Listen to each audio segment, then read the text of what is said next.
بسم الله الرحمن الرحیم.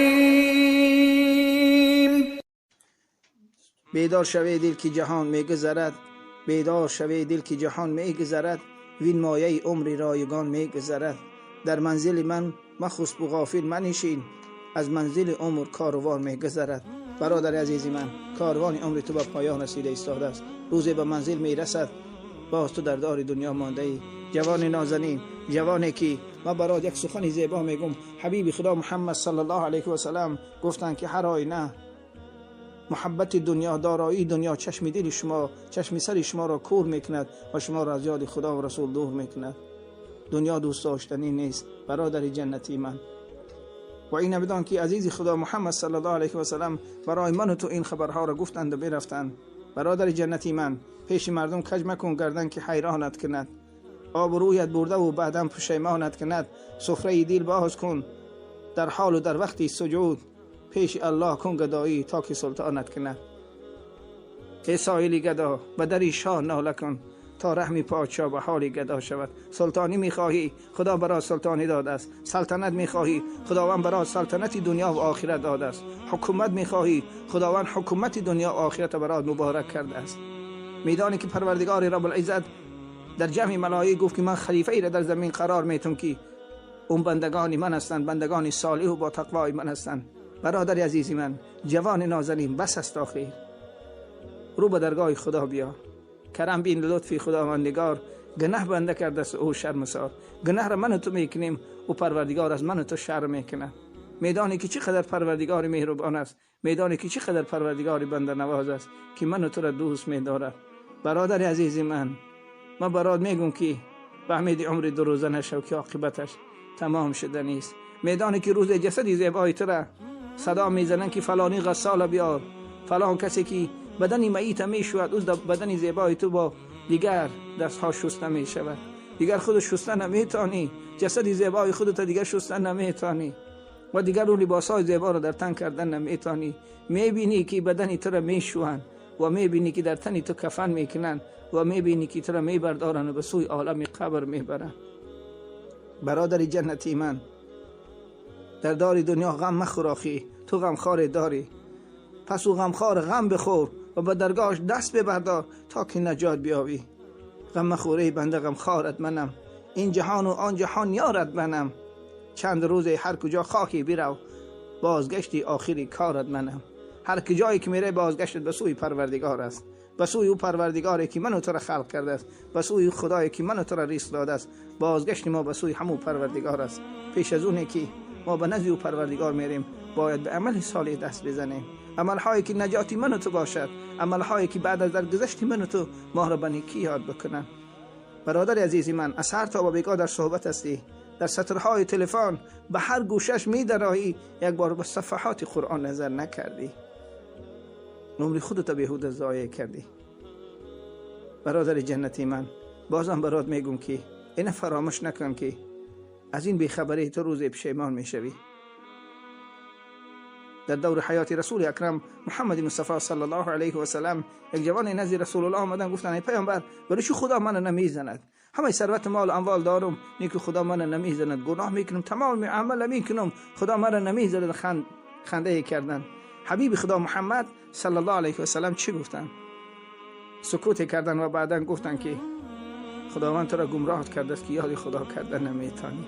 این زدن خدا هست. خدای ما را گمراه نکن.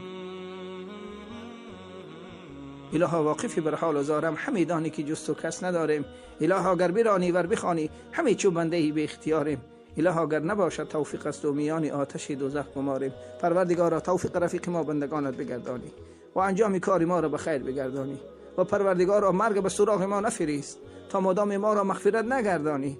و پروردگارا از خودت مسئلت میخواهیم، ما را محتاج خودت بگردانی. پروردگارا بنده خطا کردیم، بنده بی محبتی کردیم، بر ما محبت کردی. بنده توبه میکنیم، دست میبرداریم، دستهای ما را به سوی ما خالی نگردانی. خدایا دعای ما را میشنوی و خدایا توفیق هدایت برای بندگان نصیب گردانی. وسط حجاب اسلامی را در زنها و دخترای مسلمین نصیب گردانی. جوان نازنین، برادری جنتی من، میدانی برات یک سخن زیبا میگم که پدر امام ضیایی رحمت الله علیه روزی در چهره فرزند نگاه کردن و می گفتن که الناس معادن کمعادن ذهب والفضه. و سخنم توجیه بکن برادری که الان صدای مرا گوش میکنی، همین سخن می گفت و گریه میکرد. الناس معادن کمعادن ذهب والفضه. روز همسر نازنینش گفت ای مرد این چی سخنی است و چی گریه میکنی؟ گفت این سخن محمد صلی الله علیه و سلم از زبان گوهروارش گفتن که انسان معدن است، از انسان ها معدن ها برون می شود. از این فرزند من نمیدانم که چی معدن است و مانند معدن طلا و نقره دیگر معدن هایی که به طریق شستن اونا بیرون می شوند. برادر جنتی من، هر یک کدام من و تو فرزند داریم، اونها معدنی هستند که باید از اونها معدن ها برون بیاید. به طریق استفاده بردن اونها را ما باید سبق زندگی خودمان بدانیم که چیکار کنیم. همین سخن می گفت دایم پدر امام ضیایی شبی از شبها میگه در خوابش حبیب خدا محمد صلی الله علیه و سلم در خواب دیدن. محمد صلی الله علیه و سلم براش میدانی چی گفت؟ گفت امام ضیایی را به سوی مدینه بر و در نزد یگام عالم بگذار.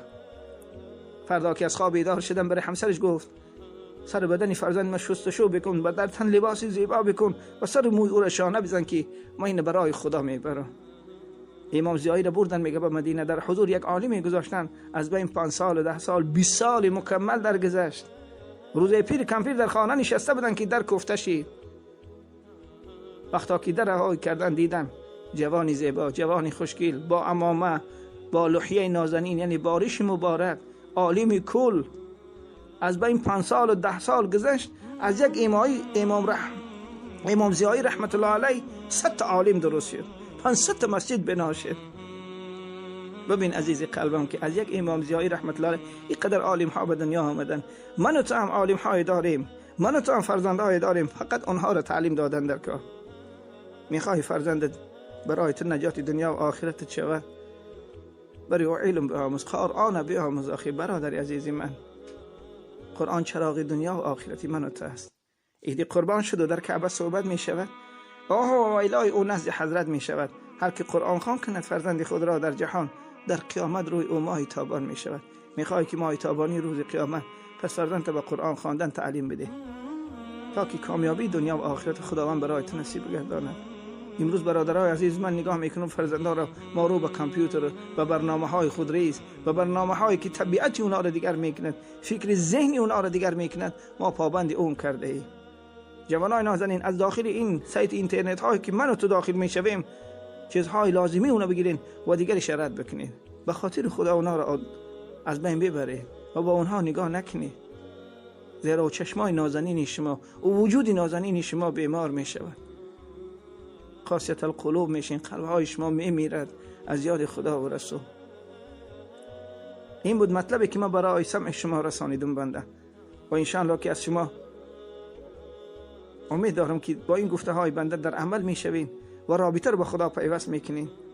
باور که جوان نازنین انسان های هستن که در خانش آماده عشری توی دامادی و عروسی فرزندش است. برای فرزندش جامه آماده دارد که جامه شهید در تن میکند و در جای دیگر میبینیم که مادر کفنی فرزند میدوزد و در جای میبینیم که مادر برای آرا و تارا داختن دختری نازنینش که او را عروس میکند و در جای دیگر میبینیم که عروسهای نازنین به زیر خاک میبرند. چندین شهی نازنین و چندین عروسهای نازنین به زیر خاک رفتن. نوبت به من و تو رسیده است، نوبت به من و تو رسیده است. کنون آماده باش آخی برادری عزیزی من، جوان نازنین، دست از دار دنیا بکش، چنگ بر رشته خدا بزن، در حلقه نور در نشست بکن، بر این کشتی های محمدی که علماهای کرام دارن در اونا نشست بکنین، در حلقه اونا بنشینین، نفع بگیرین، سرمشق زندگی خودتان این برنامه ها رو بسازین تا که شما کامیاب دنیا و آخرت باشین. وگر نه الا که فردای قیامت حسرت ندامت میخورین، در محضر رسول الله میخورین، میگوی فلانی من امتی تو هستم، ای محمد من فلانی امتی تو هستم. میگه وای بر حال تو آری امت، من از تو آری امت بیزار هستم. تو امتی چی بودی؟ در دنیا با ما رابطه پیوست نکرده بودی، به حبیب خدا محمد صلی الله علیه وسلم درود نفرستادی. این چی امتی هست؟ بس است آخی برادری عزیزی من، دستی خواهی چون صدف مکشای پیشی خاکیان، هرچی میخواهد دلت از عالمی بالا طلب. دل تو چی میخواهد؟ ای خدا من از تو این میخوام، برات معیا میکنه. ای خدا من از تو اون میخوام، برات معیا میکنه. یک بار نمیگو که خدا من از خودتو میخوام. چه خدای بنده نوازی هستی. خدای که لایق عبادت هم هستی.